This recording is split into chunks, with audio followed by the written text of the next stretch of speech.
High news 3 दिसंबर साल 1984 रात के तकरीबन 12 बजे भोपाल के ट्रेन स्टेशन भोपाल जंक्शन पर स्टेशन सुपरिंटेंडेंट एच.एस. भौरवे और डिप्टी स्टेशन सुपरिंटेंडेंट गुलाम दस्तगीर अपनी रात की ड्यूटी कर रहे थे। रात को 1 बजे के करीब स्टेशन पर गोरखपुर बॉम्बे एक्सप्रेस की ट्रेन पहुंचती है और दस्तगीर अपने कैबिन से बाहर निकलते हैं कि तभी अचानक इनकी आंखें जलने लगती है और गले में खराश हो जाती है। ये अपने सीनियर भुरवे को ढूंढते हैं उन्हें ये बात बताने के लिए, लेकिन वो कहीं दिखाई नहीं देते। मिनट बाद उन्हें भुरवे जमीन पर पड़े हुए दिखते हैं। दस्तगीर उनकी सांस चेक करने की कोशिश करते हैं तो उन्हें पता चलता है कि वो जिंदा नहीं। दस्तगीर इमीडिएटली समझ जाते हैं यहाँ क्या हो रहा है। असल में भोपाल जंक्शन स्टेशन से करीब 1 किलोमीटर दूर एक यूनियन कार्बाइड फैक्ट्री है जहाँ बेहद खतरनाक हादसे हो गए। 50,000 पॉइंट जहरीले गैसेस इन फैक्ट्री से लीक हो रही। MIC हाइड्रोजन साइनाइड और फर्स्टिंग ढेर सारे जहरीले गैस इस फैक्ट्री से निकल अब बड़ी तेजी से शहर की चारों तरफ फैल रही है। स्टेशन पर अब सबसे सीनियर मोस्ट आदमी दस्तगीर ही हैं। ये डिसाइड करते हैं गोरखपुर बॉम्बे एक्सप्रेस ट्रेन को अपने शेड्यूल डेप्चर से पहले ही निकालना होगा। प्लान के अनुसार ये ट्रेन अभी 20 मिनट और खड़ी रहनी थी। सभी पैसेंजर ने अपनी खिड़कियां बंद कर रखी थी और दस्तगीर नहीं चाहते थे कि ट्रेन में बैठे लोग तक कोई खतरा पहुंचे, इसलिए वो अपना प्रोटोकॉल तोड़ देते हैं।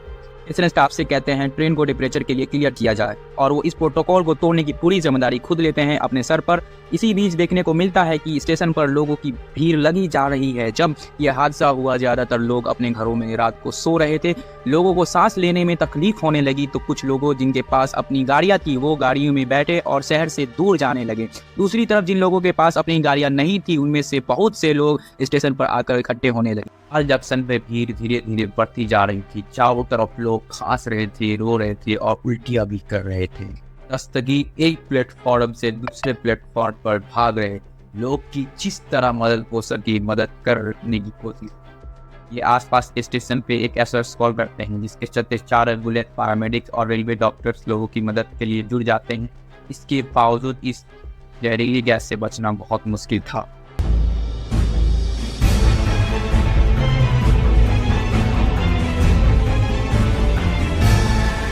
जहां एक तरफ कुछ लोग अपने घरों से बाहर निकलकर रेलवे स्टेशन तक पहुंचे थे तो दूसरी तरफ उससे भी ज्यादा लोग हॉस्पिटल की ओर भागे।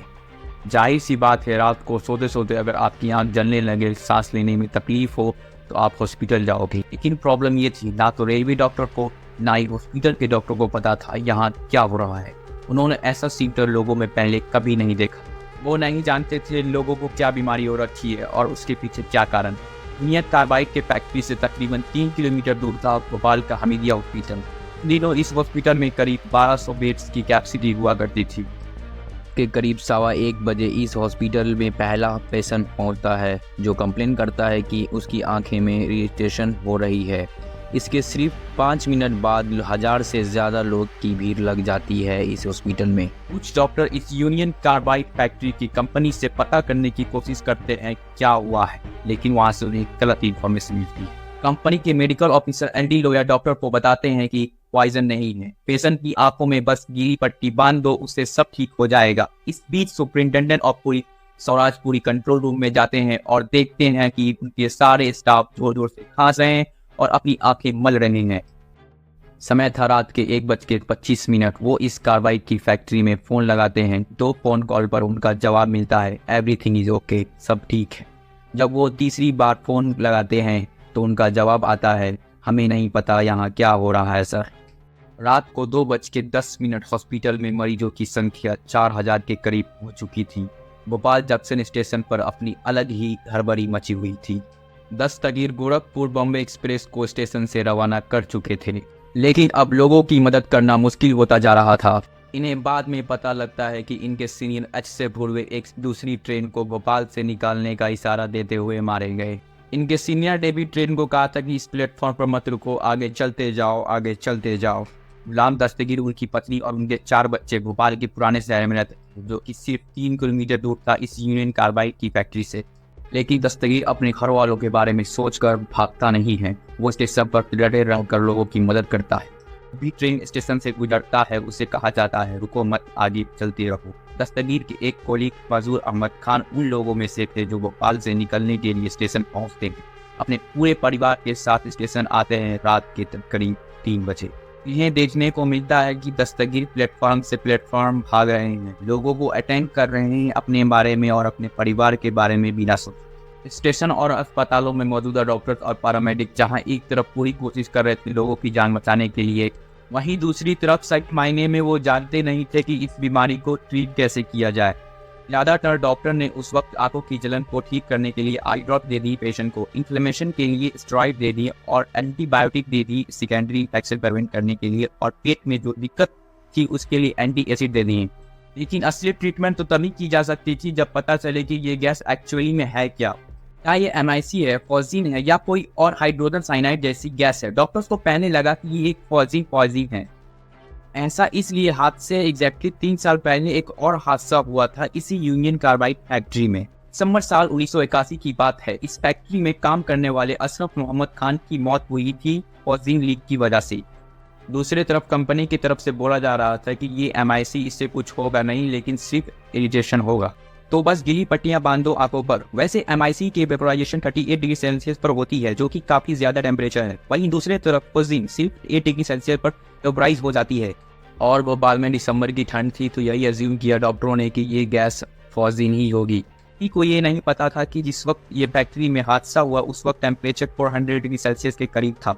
अमेरिका में बैठे कार्बाइड के मेडिकल डायरेक्टर BP अवस्थिया ने भोपाल के अथॉरिटीज को इन्फॉर्म किया कि अगर साइनाइड पॉइजनिंग सस्पेक्टेड किए जा रहा है तो लोगों को एंटीडोट के तौर पर सोडियम थियोसल्फेट दिया जाना चाहिए।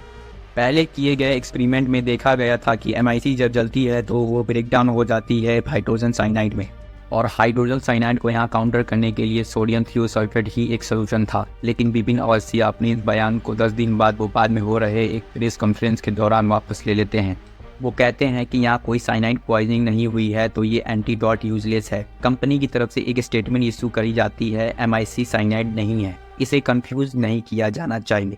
MIC नेचुरली डिग्रेड कर जाता है इन्वायरमेंट में पानी के साथ रिएक्ट करके। लेकिन कंपनी की तरफ से स्टेटमेंट काफ़ी लेट आई थी। इस वक्त तक ढेरों पेशेंट हॉस्पिटल में थे, अपनी ट्रीटमेंट का इंतजार कर रहे थे। तड़पते हुए पेशेंट की मदद करने के लिए 8 दिसंबर को German toxicologist max downer sodium thiosulphate की 5000 डोजेज के साथ भोपाल आते हैं। डॉक्टर ने जब सोडियम थियोसल्फेट का इस्तेमाल किया तो पता चला कि ये एक्चुअली में सक्सेसफुली हो रहा था। कई पेशेंट रिकवर कर रहे थे इसकी मदद से, लेकिन फिर एक पेशेंट की मौत हो जाती है इसे देने के बाद, और खबर फैल जाती है कि एक जर्मन डॉक्टर ने सोडियम थियोसल्फेट से हत्या कर दी। इसके चलते इस डॉक्टर को अपने एंटीडोट के साथ वापस भेज दिया जाता है।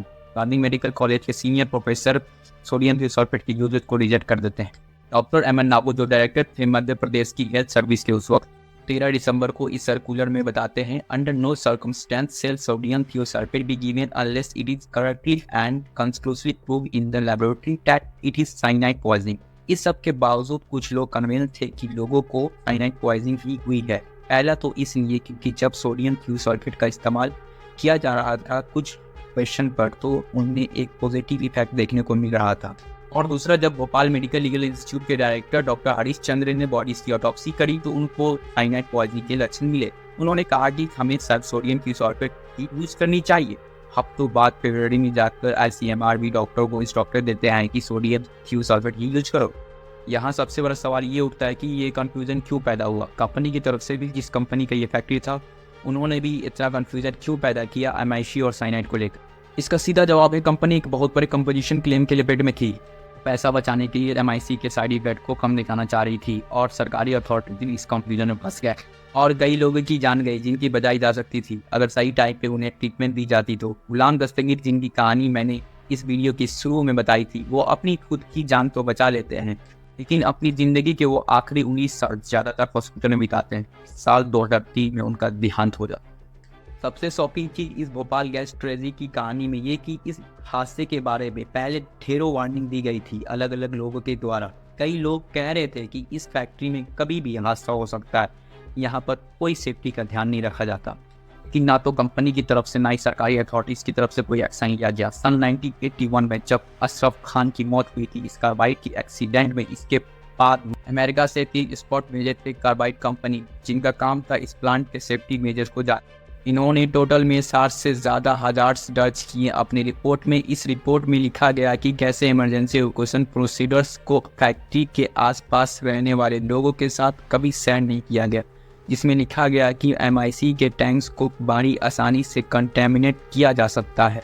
टैंक प्रेशर ड्यूज को डिफेक्टिव बताया गया और इसे रिपोर्ट में दर्ज किया गया। ढेरों इश्यूज और वार्निंग के बारे में 3 आर्टिकल्स भी लिखे गए। बचाइए हजूर इस शहर को बचाइए, ज्वालामुखी के मुहाने बैठे भोपाल, और ना समझोगे तो आखिर मिट ही जाओगे। इन तीनों आर्टिकल्स लोकल न्यूज़पेपर राजपात में काम करने वाले राजकुमार केसवानी ने 2 हफ्तों के अंदर लिखे थे।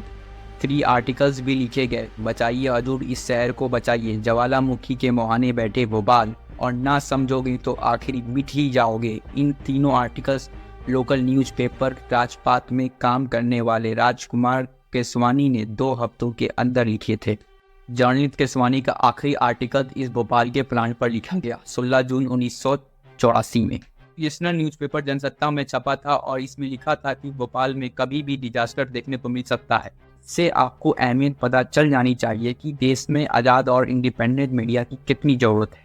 सच बात तो ये है कि केसवानी ने कोई एक्स्ट्राऑर्डिनरी काम नहीं किया। उन्होंने अपना रोज़मर्रा का काम बेहद ऑनेस्टी के साथ किया और इसलिए आज उन्हें अनसंग हीरो भी कहा जा सकता है। और अपने आखिरी आर्टिकल्स में वो एक और बड़ा खुलासा करते हैं। साल 1975 में भोपाल म्यूनिसिपल कॉरपोरेशन को MN बुक नाम के एक हाईली रिस्पेक्टेड ब्यूरोक्रेट चला रहे थे, जिन्होंने कार्बाइड को भोपाल से निकालने का नोटिस दिया था। इसके बाद जवाब में इनका ट्रांसफ़र करा दिया जाता है और कार्बाइड कंपनी 25,000 रुपया देती है कॉरपोरेशन को पार्क बनवाने के लिए। इस बात से केसवानी का तात्पर्य था कि सरकार में बैठे कुछ लोग कार्बाइड की मदद कर रहे हैं ताकि सक्सेसफुली अपनी फैक्ट्री को खोले रख सकें।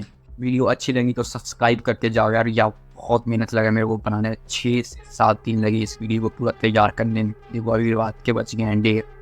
इसे मैं पढ़ता भी हूँ यार, साइंस स्टूडेंट हूँ, पता भी हूँ यार। तुम लोग के लिए वीडियो बना पाया तो प्लीज़ इसके लिए मेरे को सब्सक्राइब कर दो और शेयर कर दो यार, कमेंट भी कर दो कैसा लगा वीडियो। Thank you.